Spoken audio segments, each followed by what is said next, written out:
We've always known the Philistines as the enemies of Israel in the Bible, but for centuries their true origins were a mystery lost to time. Today, modern genetics is finally digging up the truth. Who were they really, and what does their DNA tell us about the world of King David?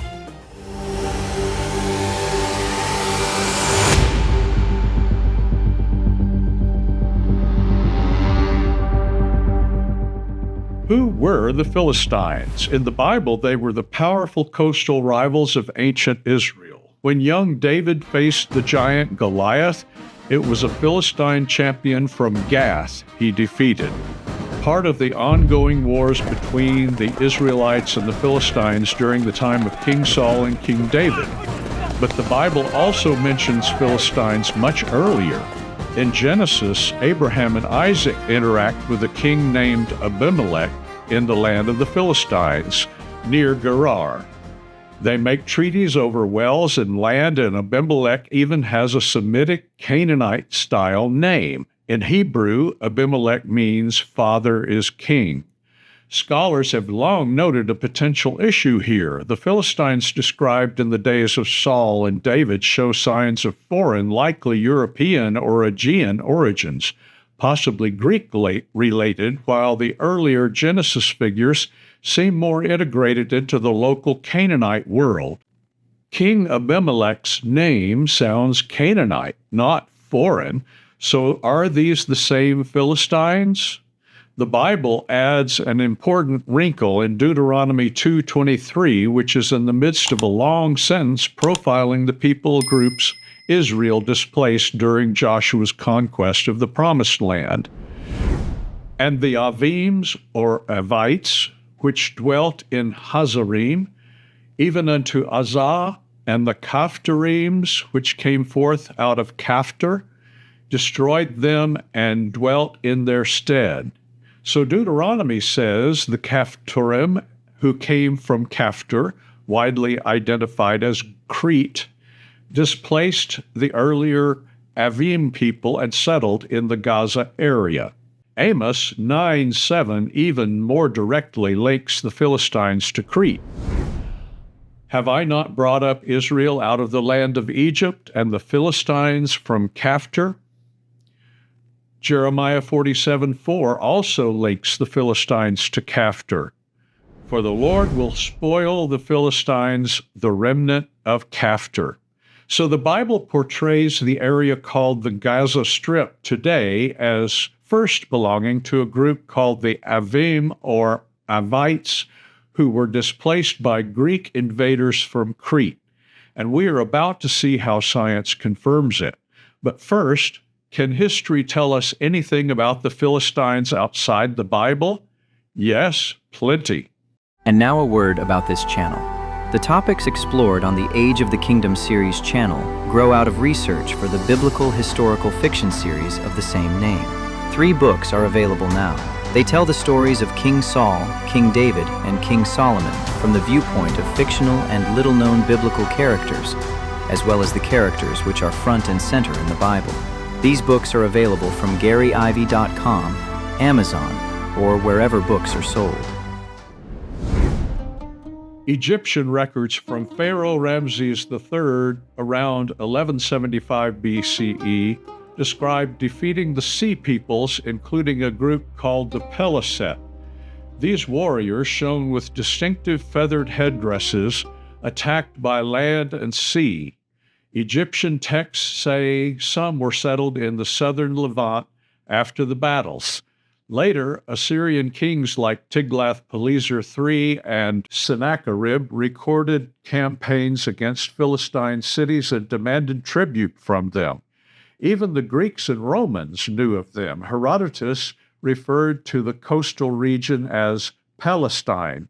Centuries later, after crushing the Bar Kokhba revolt in 135 CE, the Romans deliberately renamed the province of Judah as Syria Palestina, using the name of Israel's ancient enemy to erase Jewish ties to the land and replace Judea with Philistia. What about the science of archaeology? Archaeology adds vivid details. Excavators at Philistine sites like Ashkelon, Gath, and Ekron found a sudden influx of new material culture, beautifully decorated pottery in Minoan and Mycenaean, that is, Aegean or Greek, styles, with motifs unknown in earlier Canaanite layers. These foreign objects appeared in the early Iron Age around 1200 BCE, exactly when the Sea Peoples appear. They also uncovered unusually high numbers of pig bones in the city dump, something rare in Israelite highland sites, pointing to a non-local dietary habit. But can the science of genetics really confirm what the Bible says about the origins of the Philistines more than 3,000 years later? Can we actually discover who the Philistines were through ancient DNA? Yes. In 2019, a groundbreaking study published in Science Advances analyzed DNA from 10 individuals at Ashkelon, one of the 5 main Philistine cities. Researchers compared late Bronze Age locals, early Iron Age people, right when Philistine culture appears, and later Iron Age remains. The results were striking. The early Iron Age individuals showed a clear pulse of European-related ancestry, both modeled with sources from southern Europe, including proxies from Crete and other Aegean areas. This signal wasn't present before or long after. By the later Iron Age, it had largely diluted through mixing with local Levantine population. Unpublished DNA hints from Gath, Arabic name Tel Es-Safi, and nearby sites suggest even more diversity, some individuals with stronger local Canaanite ties alongside those with foreign signals, painting a picture of a mixed, rapidly blending population. The DNA evidence of a short-lived European gene flow arriving around 1200 BCE lines up remarkably well with the biblical statements about the invaders from the west displacing locals. So what can we conclude? First, the Philistines existed. Both the Bible and secular history, from Egyptian temples to Assyrian records, confirm a real people who lived in the coastal plain of what is now southern Israel and Gaza. Second, those called Philistines in the Genesis stories with Abraham and Isaac were likely not the same group that King Saul and King David fought against almost 1,000 years later. The earlier references may refer to the local Avites, a Canaanite people.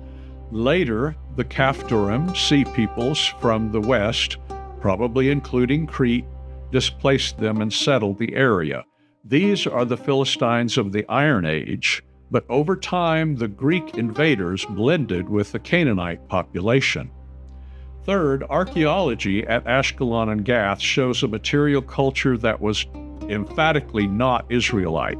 Aegean-style pottery in early layers mixing with Canaanite traditions over time, plus dietary differences like higher pig consumption. And fourth, most remarkably, the Bible's record in Deuteronomy 2:23, Amos 9:7, and Jeremiah 47:4 of invaders from Caphtor, that is Crete, displacing earlier Canaanites is borne out by the DNA evidence of a European-related migration pulse that arrived, mixed quickly, and then left a cultural but not permanent genetic mark.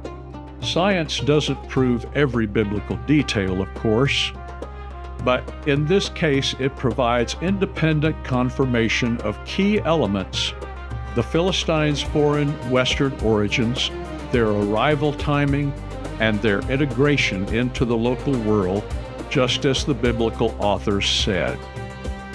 Thank you for watching. If you have enjoyed this look at how ancient DNA illuminates the Bible's world, hit the like button and subscribe to my channel for more stories from the Age of the Kingdom. See you next time.